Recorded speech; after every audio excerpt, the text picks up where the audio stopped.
Today is Friday, January 10th. I'm just going to be going over a book in which I've gone over previously, which I think it's a really good book for humanity. No matter what you believe in, I think it's a good book on medicine and on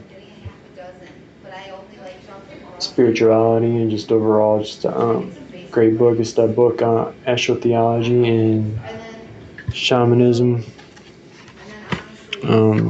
Christianity's Pagan Roots by Jan Irvin and Andrew Rutatit. I apologize if I pronounce that wrong. The illustrations are done by Nicholas Zavros. Excuse me, I'm going to take a drink of water.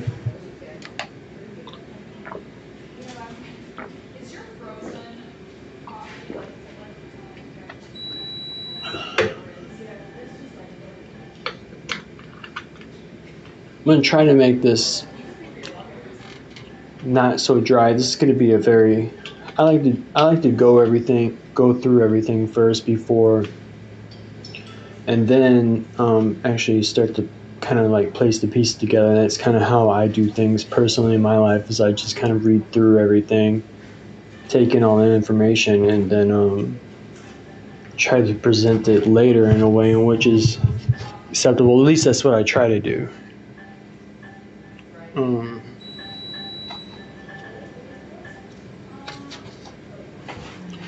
Here we have on page XVI, whatever that is in Roman numerals.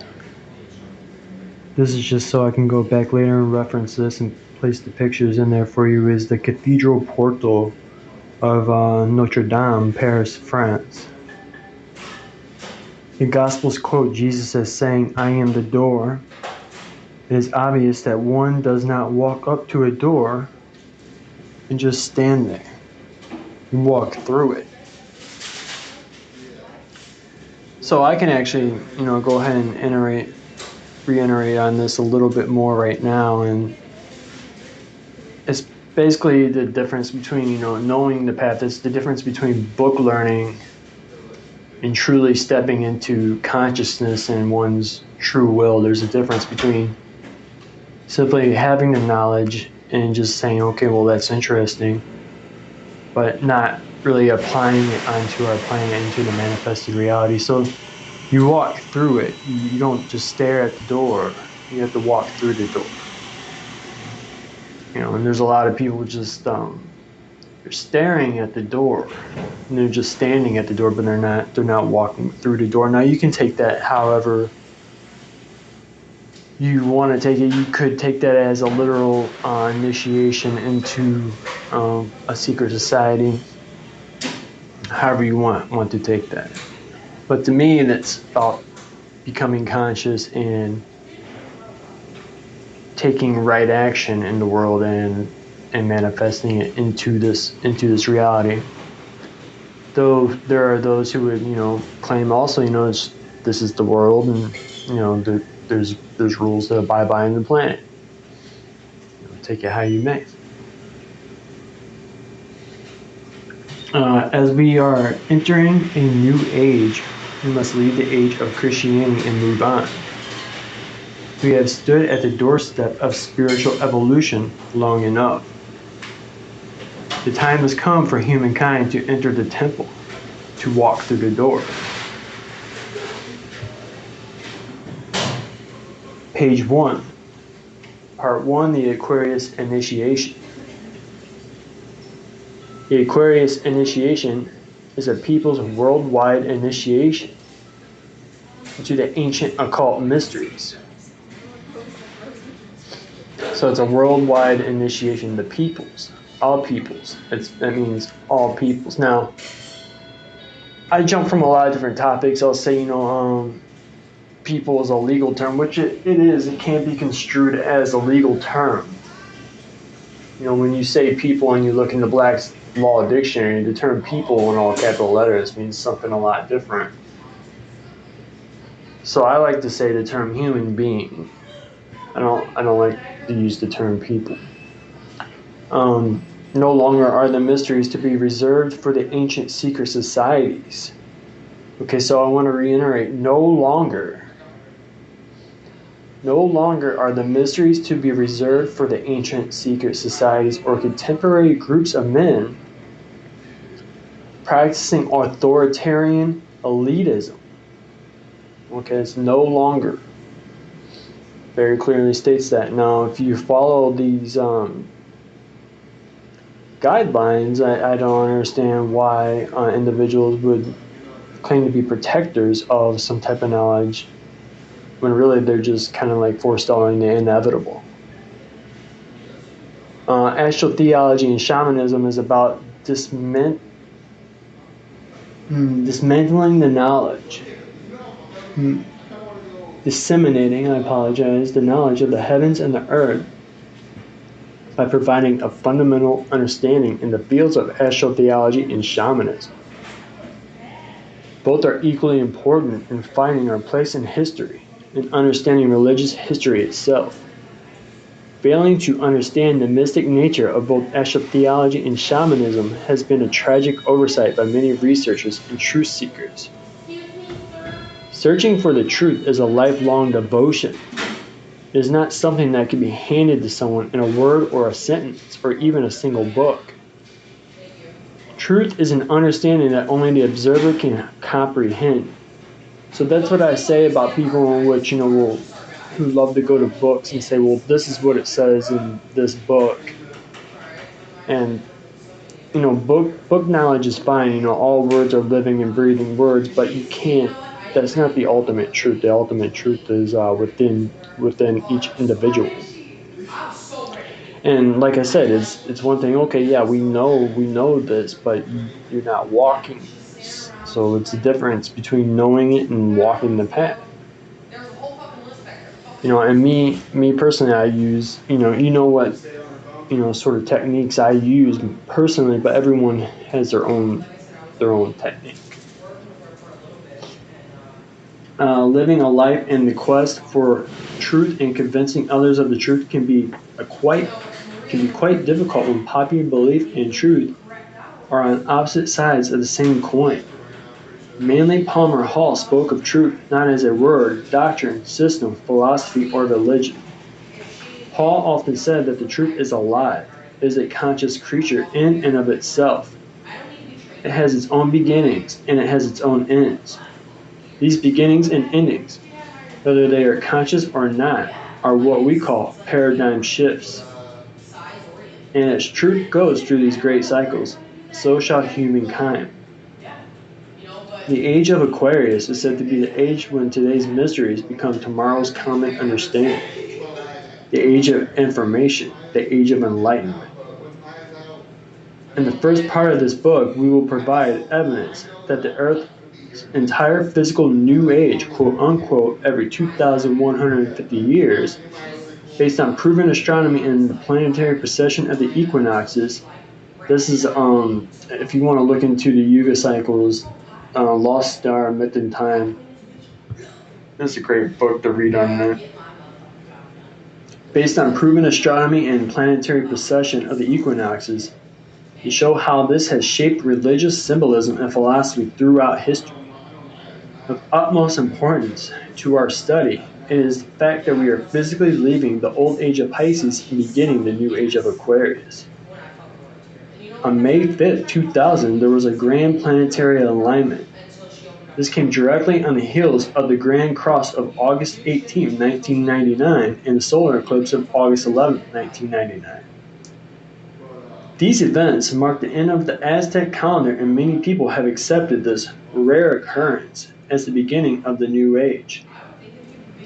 Others will argue, though speculation, that the end of the Mayan calendar on December 21st, 2012 marks the start of the new age. Precessional motion, as we know, moves backwards through the zodiac.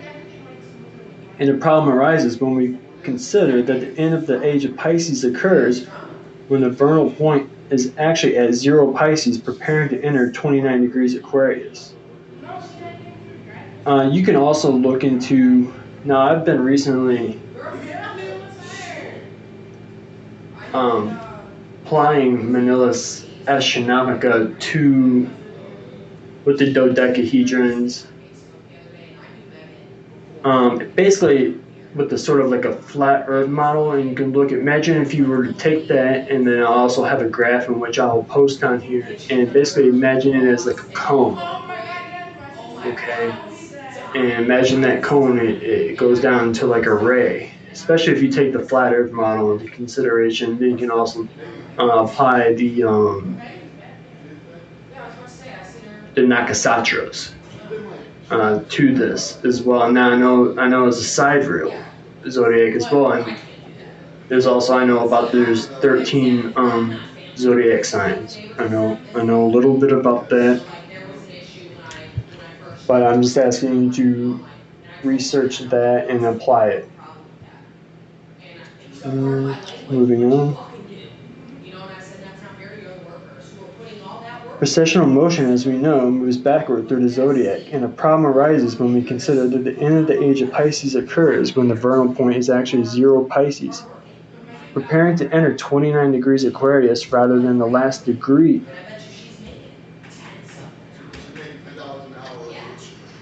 Of Pisces. However, perhaps we should acknowledge a hidden intention with Western astrology tradition and take the notion of Pisces as the last zodiacal age at face value.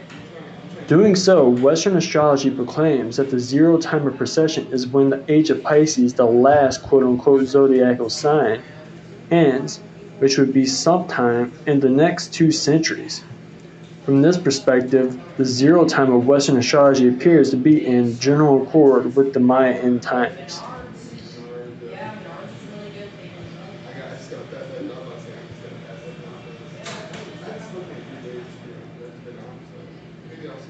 Now,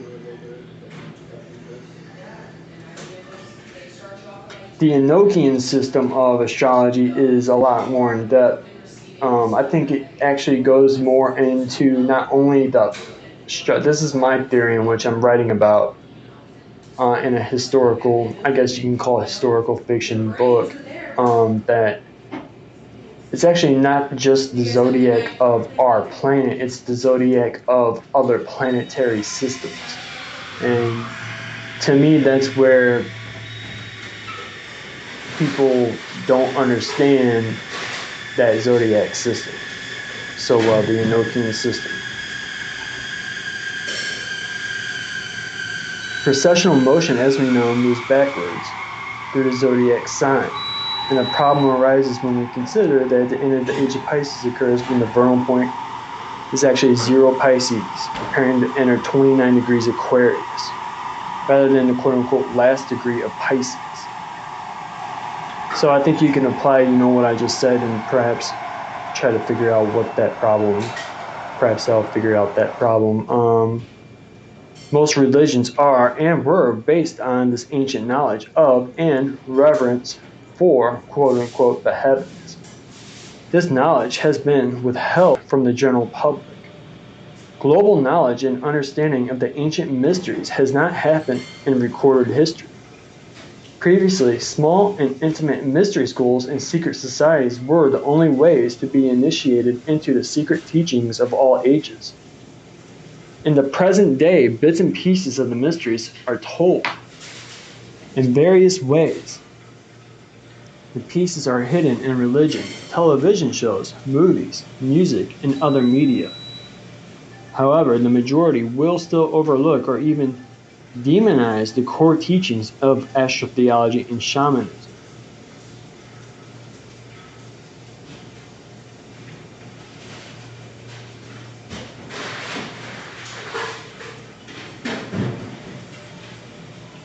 So now we're going to go into understanding the law of duality. Now, I don't want to confuse this. I don't like dialectics so much. Switching, over to left brain, right brain is very a mainstream institution way of teaching people. Using, I think it's called. I have to look it up, but Hegelian dialectics, I believe it's called. It's the way in which they teach, and that basically essentially throws you into a mental schism. Okay, the law of duality, before I even get into this, is just everything's male and female. Everything is dualistic in nature. Everything has a male and a female counterpart. As above, so below. Figures 3, 4, and 5 are all representatives of the Yggdrasil tree, which portray the concept that which is above is also below. So I also want to take that concept into the fact that we live in, people wonder why buildings don't last and dilapidate. Well, we live in a circular, generative universe, and we're building buildings in which are square.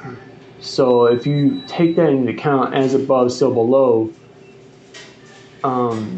buildings should not be built, in my opinion, in boxes, because everything's boxed. Everything's boxed in, box schools, square classrooms, everything's boxes, and that's not the way the universe is shaped. It's generative. Even if in a flat earth model, the earth's generative. Okay, that's the generative principle. So by building structures in a square shape in a circular universe, you're essentially destroying the generative principle and disrupting the natural flow of humanity just by the buildings you build. It'd be like placing a different type of hardware onto a computer system and expecting it to malfunction completely correctly the way in which it was built. But the fact is that you've placed alien software into it and it's not functioning, because you could think of each block on a grid, sort of like a computer chip in a way. So everything's square. Everything's square. Everything's square. It's not supposed to be square, it's supposed to be circular.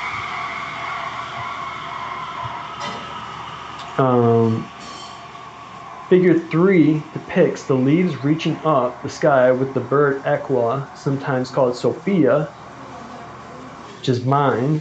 Sophia is mine. And the tree displaying its wing.